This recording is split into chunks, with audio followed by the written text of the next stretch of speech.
minta kepada Allah, ud'u astajib lakum, kata Allah, barang siapa yang berdoa kepadaku, aku kabulkan doa itu.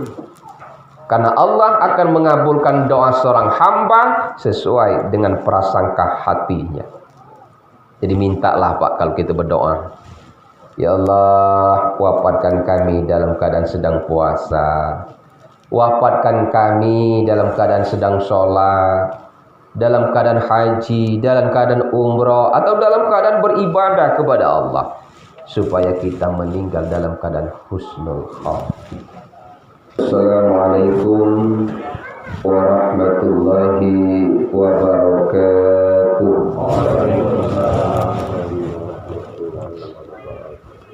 Alhamdulillahi rabbil alamin. Assalatu wassalamu ala rasulillah nabiyina Muhammadin wa ala alihi wa sahbihi ajma'in. Ashhadu an la ilaha illallah wa ashhadu anna Muhammadan abduhu wa rasuluh. Allahumma salli wa sallim ala sayyidina Muhammad wa ala ali sayyidina Muhammad alladzi khalaqal mauta wal hayata liyabluwakum ayyukum ahsanu amala. Amma ba'd. Ahli musibah sekeluarga besar yang kami muliakan,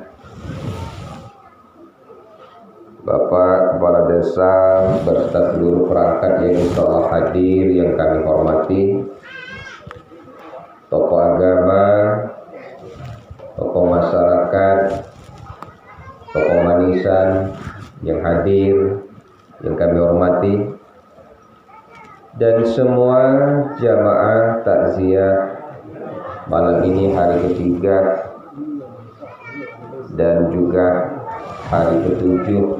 Mudah-mudahan kehadiran kita semua mendoakan almarhumah Miwarni binti Sarnubi ini, semoga almarhum diampuni semua kesalahan dan dosanya, diterima segala amal dan kebaikannya, serta ditempatkan di surga Allah yang ridho dan diberkahi. Amin. Alhamdulillah, syukur malam ini kita Allah bimbing, Allah kasih kesehatan, Allah kasih iman dan Islam, dan Allah beri kita kesempatan untuk hadir pada malam ini. Salawat beriring salam, mari selalu senantiasa kita bersalawat kepada junjungan kita Nabi besar Nabi Muhammad Rasulullah sallallahu alaihi wasallam. Ma'asyiral muslimin, calon-calon jenazah yang insyaallah dimuliakan Allah. Malam kemarin kita membahas tentang mengingat dan mempersiapkan amal kita untuk menjelang kematian. Malam ini saya ingin membahas rahasia Allah itu dalam Quran surat Al-Hadid ayat 2, nomor surat 57, dan rahasia Allah pun dalam surat Al-Mulk nomor surat 67 juga ayat 2. Coba kita lihat tafsirnya. Di dalam Quran surat Al-Hadid ayat 2 diawali dengan kalimat lahu mulkus samawati wal ardh. Dialah Allah raja yang menguasai kerajaan langit dan kerajaan bumi. Jadi kalau Allah yang menguasai kerajaan langit dan kerajaan bumi, artinya semua apa yang ada di langit dan di bumi adalah kuasa Allah. Ya. Lalu kalimat ayat ini disambung dengan kalimat yuhyi wa yumitu wa huwa ala kulli syai'in qadir. Yuhyi itu artinya hidup, wa yumi artinya mati, wa huwa ala kulli syai'in qadir, dan dialah Allah maha kuasa atas takdir siapapun. Yuhyi wa yumi artinya Allah menciptakan hidup, kemudian Allah ciptakan mati. Nah itulah biasa Pak kita alami. Ada yang lahir itu hidup, kemudian ada yang mati, itu biasa, ya kan? Coba kita pindah surat Al-Mulk ayat 2. Tadi dibaca oleh sambutan pihak tamu ya. Al-Mulk ayat 2. Allazi khalaqal mauta wal hayah, dibalik oleh Allah. Allah ciptakan mati, kemudian Allah ciptakan hidup. Kalau al-hadits tadi yuhyi wa yumi, hidup dulu baru mati. Itu biasa, Pak. Tapi dalam Quran surat Al-Mulk, allazi khalaqal mauta wal haya, Allah ciptakan mati, kemudian Allah ciptakan hidup. Liyabluwakum ayyukum ahsanu amala. Allah ajarkan, Allah ciptakan hidup dan mati, atau mati dulu kemudian hidup, supaya kelihatan siapa di antara kita itu yang paling baik amal ibadahnya. Itu. Jadi kalau pertanyaannya apa yang mati kemudian hidup? Itu Allah ajarkan supaya kita manusia ini sadar berpikir bahwa segala sesuatu itu ketentuan Allah. Apa contohnya? Biji padi kering, mati itu. Ditanam ke tanah, hidup kembali.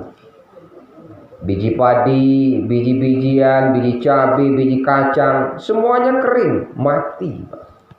Tapi ditanam kembali ke tanah, hidup kembali. Itu namanya mati kemudian hidup. Nah, renungannya apa? Dalam Al-Hadid ayat 2, lahu mulkus samawati wal ardh. Allah itu raja yang menguasai kerajaan langit dan bumi. Ya. Kalau kita berkata siapa raja, disambung ayat ketiga. Allah itu huwal awwalu wal akhiru waz zahiru wal batin. Allah itu maha awal, maha akhir, maha zahir dan maha batin. Kita ambil dua saja. Allah itu maha awal dan maha akhir. Artinya Allah itu kalau dia zat maha awal, maka dia adalah zat pencipta, Pak. Allah itu zat pencipta. Dan kita manusia bagian dari makhluk yang diciptakan. Kalau Allah itu raja langit dan bumi, tidak ada batas, Pak. Mulai dari dia awal sampai dia akhir tetap jadi raja. Tapi kalau raja makhluk ada batas. Nah, manusia itu makhluk ada batas. Jadi kepala desa walaupun galak nian 6 tahun habis, Pak. Jadi anggota dewan walaupun tidak turun 5 tahun habis. Jadi presiden walaupun hebat 2 periode turun, Pak. Itu raja makhluk. Jadi ada batas. Kenapa dikatakan batas? Ayat 3 Al-Hadid itu wal akhiru, karena Allah maha kuasa mengakhiri semua makhluk yang diciptakannya. Jadi jangan kita merasa hebat gitu. Ya kan? Coba kita lihat, Allah itu maha kuasa. Siapa raja yang ingin menghancurkan kota Ka'bah ketika Rasulullah lahir? Raja Abraha. Saking hebatnya Raja Abraha, karena dia maha kuasa bisa menundukkan semua bala tentara ingin menghancurkan Mekah. Allah cuman utus seekor binatang kecil nyamuk masuk ke dalam telinganya menyebabkan dia mati. Karena Allah kuasa. Kita lihat Fir'aun, raja yang begitu kuasa sehingga memproklamirkan dirinya, Ana Rabbuka, aku adalah Tuhanmu. Hebat Fir'aun.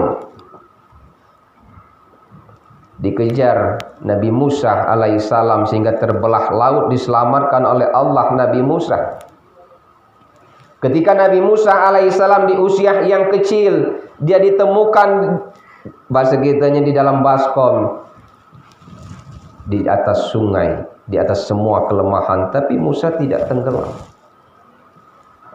Sedangkan Raja Fir'aun, seorang raja, masuk ke dalam laut ditenggelamkan oleh Allah. Karena Allah Maha Kuasa. Nah, jadi sadarkan dari ayat ini, kita itu adalah makhluk yang ada batas. Ma'asyiral muslimin, calon-calon jenazah yang insya Allah dimuliakan Allah. Malam ini aku ingin nasihat malaikat Jibril kepada Nabi Muhammad. Suatu saat malaikat Jibril itu turun ke dunia. Dia memberikan nasihat kepada Nabi Muhammad. Artinya memberikan nasihat kepada kita semua umat Nabi Muhammad di akhir zaman. Apa nasihat malaikat Jibril kepada Nabi Muhammad? Muhammad, isma syi'ta fa innaka mayyitun. Silakan kau hidup Muhammad, tapi jangan lupa kau mati pada akhirnya. Kenapa Muhammad mati walaupun Nabi? Karena Nabi Muhammad makhluk ciptaan Allah. Jadi kata Jibril, nasihat pertama, isma syi'ta fa innaka mayyitun. Silakan kau hidup Muhammad, tapi jangan lupa kau akan mati. Nah, kalau berbicara kematian ini Pak, rahasia. Kenapa dikatakan rahasia? Sampai hari ini kita tidak pernah dikasih tahu kapan kita akan mati. Nah, karena dididik tahu itulah kita harus mempersiapkan diri dengan sebaik-baiknya. Makanya kita kapan bagian daripada rukun khotbah hari Jumat, ada kalimat Ali Imran itu, ya ayyuhallazina amanu taqullaha haqqa tuqatih. Hai orang-orang yang beriman, bertakwalah dengan sebenar-benarnya takwa, supaya kita ini ingat mati. Ya, supaya kita ingat mati, Pak. Karena kematian tidak pernah ngasih tahu. Kalau bahasa kita guru rosihan, mati itu tidak pernah memberitahu. Ada orang yang sudah sakit lama, tidak mati. Ada yang tidak sakit, mati, Pak. Jadi sakit itu tidak pernah kadang-kadang memberitahu, atau kematian itu tidak pernah memberitahu kapan kita ini akan mati.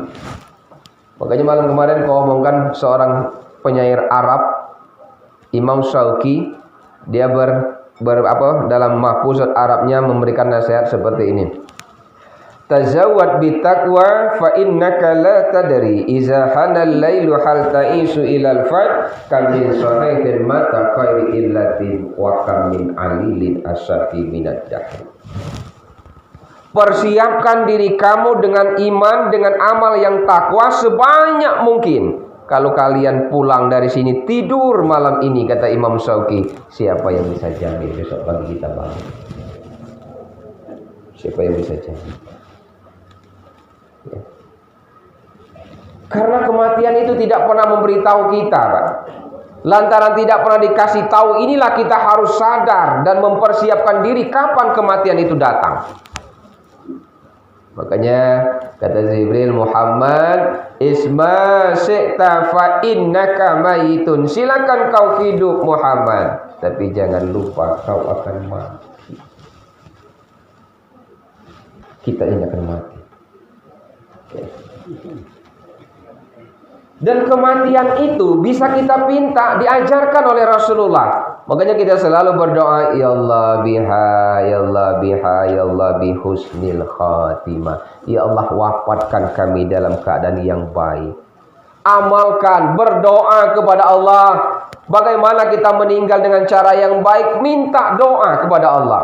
Saat sholat, ya Allah, wafatkan kami dalam keadaan sholat. Wafatkan kami dalam keadaan beribadah haji.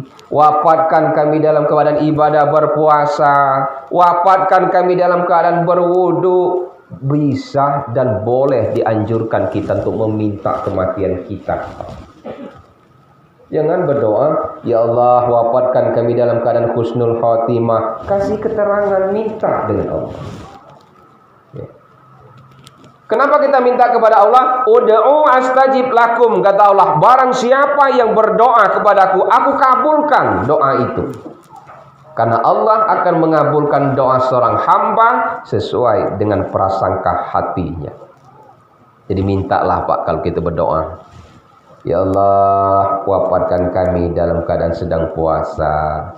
Wafatkan kami dalam keadaan sedang sholat, dalam keadaan haji, dalam keadaan umroh, atau dalam keadaan beribadah kepada Allah, supaya kita meninggal dalam keadaan husnul khotimah. Bisa kita lihat. Ma'asyiral muslimin, para takziah yang insya Allah dimuliakan Allah Subhanahu wa ta'ala. Yang kedua, nasihat malaikat Jibril, Muhammad wa ahbi ma syi'ta fa innaka mufariquhu. Silakan kau cintai apapun yang ada di dunia ini Muhammad, silakan kau cintai. Tapi jangan lupa apapun yang kau cintai pada akhirnya akan meninggalkan dan akan berpisah apa yang kita cintai, Pak. Bapak cinta dengan istri, suatu saat akan berpisah.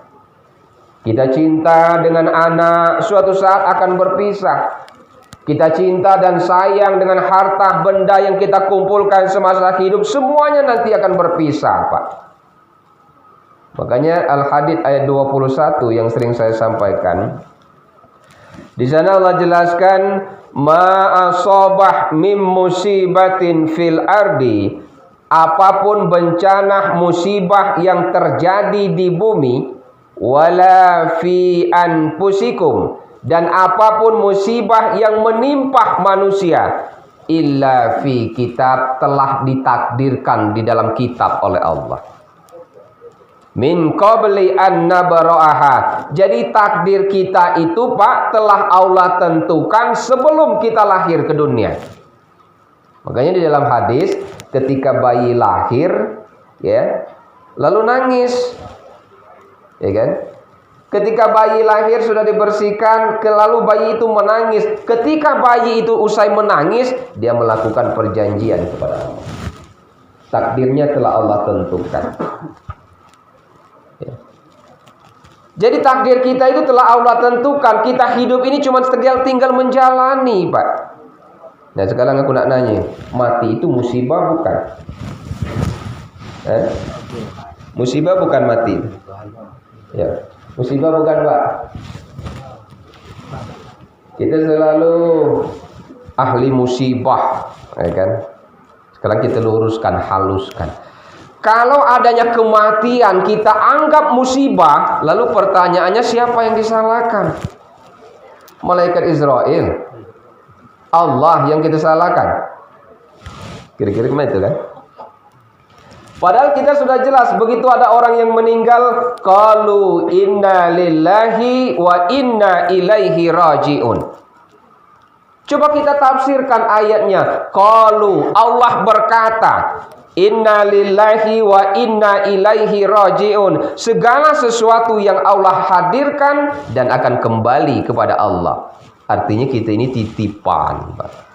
Jangan diomongkan musibah. Kalau mati kita omongkan musibah, lalu pertanyaannya siapa yang salah? Malaikat Israel, Tuhan yang kita salahkan? Malaikat Israel begitu dia ditunjuk tugasnya untuk mencabut nyawa, dia menghadap Allah, ya Rob, aku tidak sanggup diutus untuk mencabut nyawa manusia. Kenapa? Nanti di akhir zaman manusia akan menuntutku. Apa kata Allah? Israel, tenang. Setiap makhluk hidup yang bakal mati pasti ada penyebabnya walaupun sedikit. Jadi jangan lagi dia omongkan musibah, Pak. Kematian itu sesuatu yang telah pasti. Kullu nafsin za'iqatul maut. Setiap yang bernyawa pasti mati. Artinya kalau kita tidak mau mati, jangan hidup, Pak. Kenapa kita meninggal istri? Karena kita beristri. Kenapa kita meninggal suami? Karena kita bersuami. Kenapa kita meninggal anak? Karena kita punya anak. Itu kata-kata guru rasian model itu. Jadi kalau dia tidak ninggal bini, dia tidak ninggal laki, jangan berkeluarga. Hidup seorang. Itu sesuatu yang pasti. Ya. Jadi nasihat yang kedua, malaikat Jibril, wa ahbib ma syi'ta fa innaka mufarikuhu. Silakan kita cintai apapun yang ada di dunia ini yang ingin kita cintai, Pak. Tapi jangan lupa, semua yang kita cintai akan berpisah dengan kita. Yang ketiga, nasihat malaikat Jibril kepada Nabi Muhammad, wal ma'mal syi'ta fa innaka madziyun bi. Silakan kau kerjakan Muhammad apapun yang nak kau gawekan selama hidup di dunia, silakan kau kerjakan. Tapi jangan lupa, apapun yang kau kerjakan akan dimintai pertanggungjawab terhadap apa yang kau kerjakan. Makanya kita ditutup dengan kalimat, sekecil apapun perbuatan kita tetap dibalas oleh Allah. Sebesar apapun amal kebaikan kita tetap dibalas oleh Allah. Jadi selama kita hidup ini, apapun yang ingin kita cintai, apapun yang ingin kita kerjakan, semuanya akan diminta dan akan berpisah kita kepada Allah. Ma'asyiral muslimin, jamaah yang insyaallah dimuliakan Allah Subhanahu wa taala. 10 menit lagi. Ya. Sabar Bapak. Di petang hidangan masih nunggu di bawah. Ya, kalau kata Jawa Komring, ikan sepat, ikan gabus, makin cepat makin bagus. Ya, tapi kalau kata Jawa Palembang, kacang panjang campur gula. Ustaz jangan ceramah panjang kalau dia mau kaji menggilo. Ya. Yang ketiga, lalu supaya kita ini sadar, Pak, supaya kita ini ingat bahwa kita ini makhluk akan mati, bagaimana cara supaya kita ini ingat mati? Supaya kita sadar bahwa kita ini mengingat mati. Pertama, supaya kita sadar supaya kita ini mati. Kalau ada saudara, sanak saudara kita yang sedang sakit, kunjungi. Melihat saudara kita yang sedang sakit, apakah di rumah atau di rumah sakit, kunjungi. Itu mengingatkan kita mati. Sehingga Rasulullah mengajarkan orang yang sedang melihat saudaranya sedang sakit atau di rumah atau terbujur di rumah sakit, pahalanya lebih baik daripada kita sholat sunnah 1000 rakaat. Ketika kita melihat orang sakit, apalagi kita sakit, dia sakit, kita doakan, diberikan sabar iman dan Islam. Itu mengingatkan kita. Yang kedua, bagaimana cara kita mengingat mati? Berziarah ke kuburan supaya kita ingat mati. Ya. Tradisi kita di Indonesia umat Islam berziarah ke kuburan itu biasanya menjelang bulan puasa. Artinya setahun sekali, Pak. Wajar kalau kita ini tidak ingat mati. Kalau ke pecel lele seminggu 3 kali, ya kan? Ke mall seminggu 4 kali. Mana nak ingat mati? Rubah. Sering-sering kita berziarah ke kuburan supaya mengingatkan mati. Ada lagi paham aliran hebat yang ngomong bahwa ziarah kubur itu bid'ah, sesat, Ustaz. Tidak belajar kitab hadis dia. Ya. Rasul ajarkan seperti ini tentang ziarah kubur. Ya. Kuntu nahaitukum an ziyaratil kubur fazuruha fa innaha tuzakirul akhir. Dulu Rasulullah melarang kita berziarah ke kuburan, Pak. Dulu, kenapa dikhawatirkan umatku banyak minta kepada kuburan? Apalagi zaman togel nomor dulu. Ya kan? Zaman aku masih kecil masih ingat, masih banyak nomor-nomor. Ini keruan lama ini lagi bentuknya mungkin yang beda. Jadi kalau ada orang yang ngomong bahwa ziarah ke kuburan itu tidak boleh, benar. Ya, yang dilarang oleh Rasulullah dulu, jangan kita berziarah ke kuburan kalau minta kepada kuburan. Itu yang tidak boleh. Kita lahir di tahun 70-an. Makam Puyang itu berada meninggal sebelum tahun 70, kita saja tidak kenal, Pak. Begitu datang minta kepada kuburan. nenek moyang minta nomor itu, minta ini, bawa ayam, bawa itu, bawa ini. Padahal kita sudah diajarkan oleh Allah, Qul huwallahu ahad, katakan Tuhan itu satu. Allahu samad, Allah tidak beranak.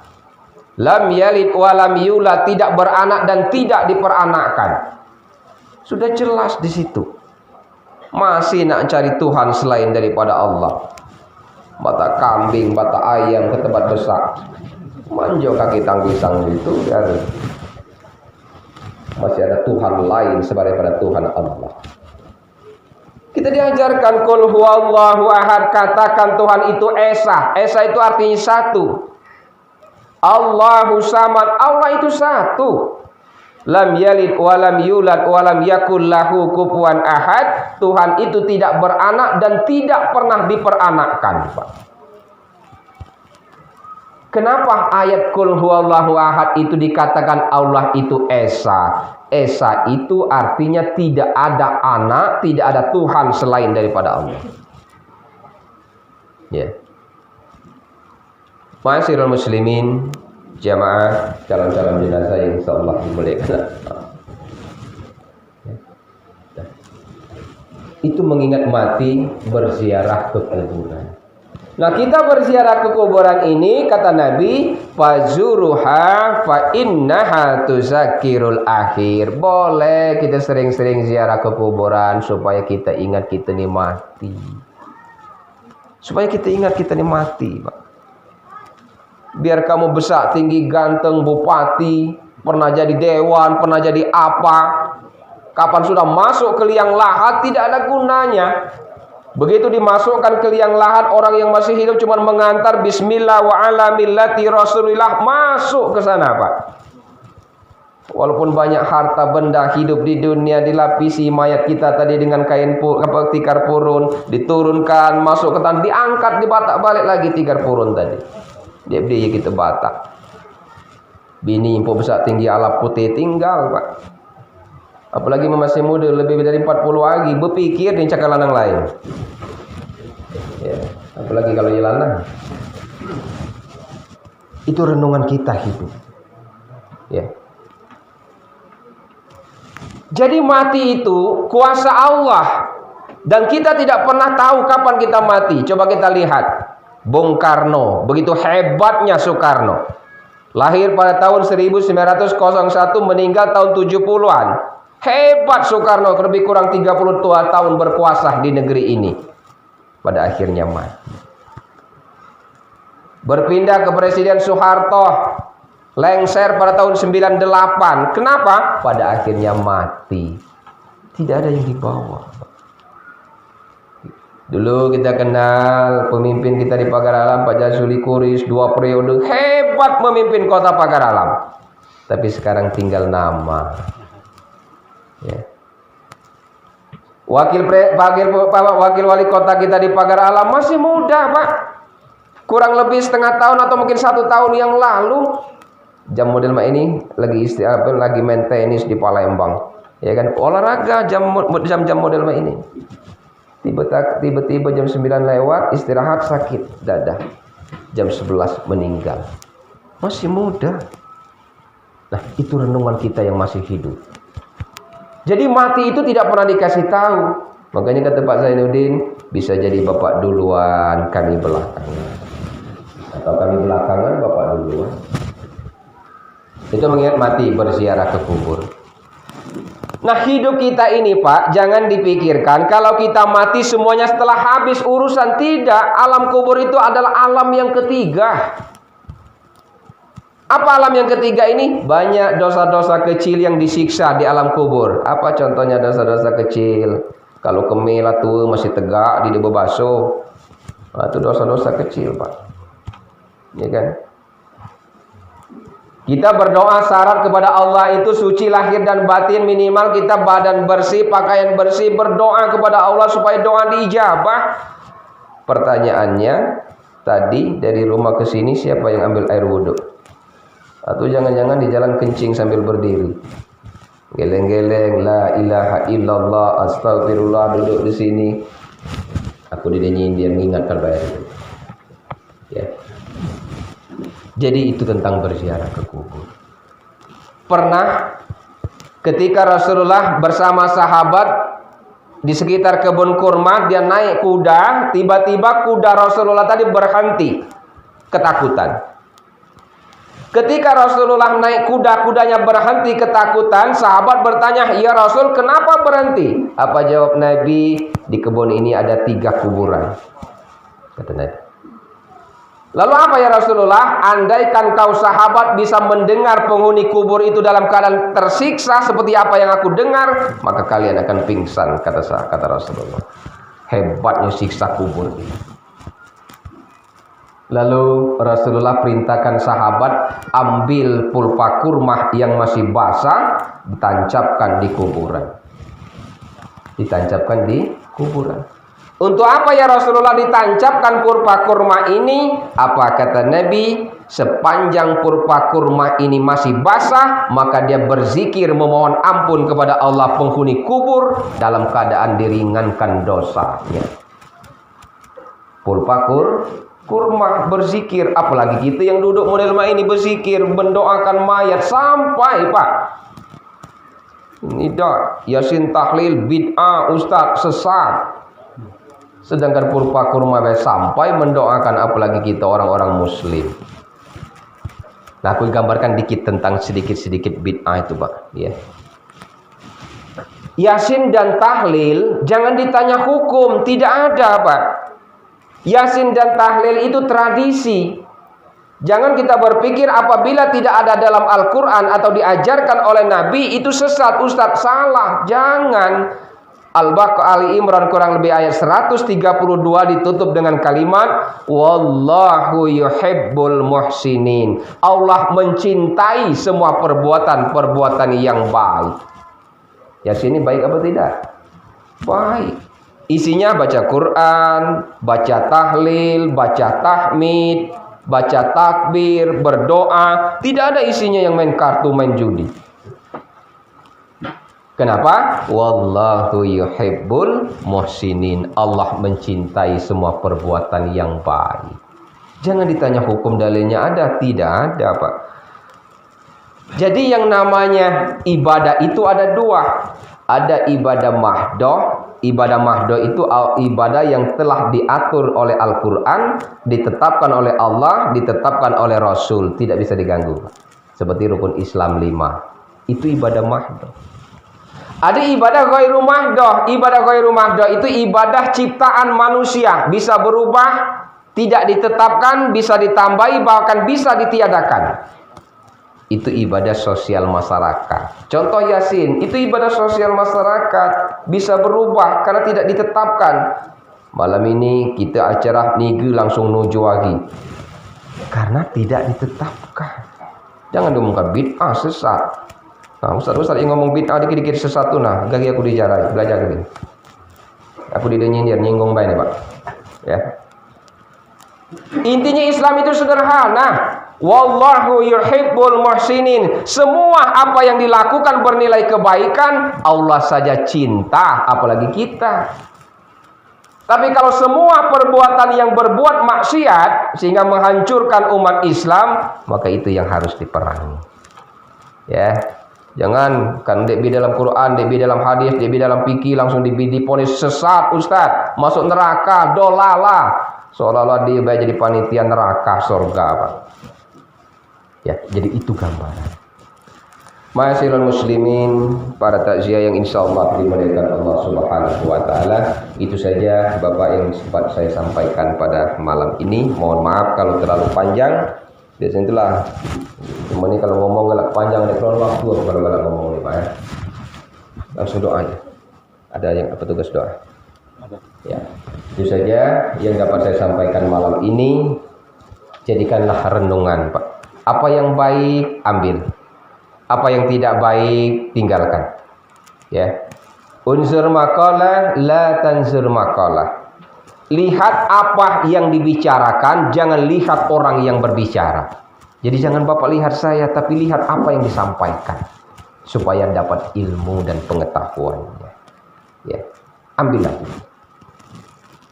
Orang itu semakin banyak dia belajar, maka dia akan semakin tahu kekurangannya. Orang itu semakin banyak dia belajar, maka semakin nunduk dia di hadapan Allah. Kenapa? Ada sebuah teori.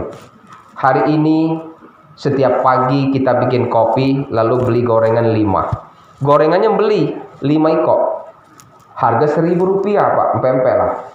Setiap pagi kita beli pempek 5. Ya kan? Setiap pagi. Suatu saat kita bertanya di dalam hati, dengan uang 5.000 aku beli dapat 5. Bagaimana kalau ku coba dengan uang 5.000 bikin pempek sendiri, ternyata dapat 8. Lalu kita berkata, bodoh nih yang selama ini, cobalah kalau membuat dewek dapat 8, kalau beli dapat 5. Artinya ketika kita belajar, kita tahu kelemahan dan kekurangan kita. Makanya saya punya teori, semakin banyak manusia belajar, maka dia semakin tahu akan kekurangannya. Apa maksudnya Ustadz? Begitu kita dapat pengetahuan baru, artinya kita selama ini tidak mendapatkan pengetahuan itu.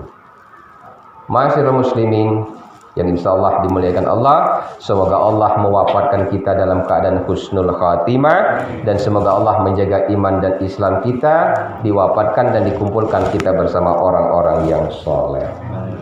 Pantun lama tu keluar kali, melebung pisang baling 2 ge, melebung pisang baling 2 ge, telebung pisang 1. Bapang sembayang ibung dide sama ngaku pilih betul. Usikum ayat binafsi taqwa. Assalamualaikum warahmatullahi wabarakatuh.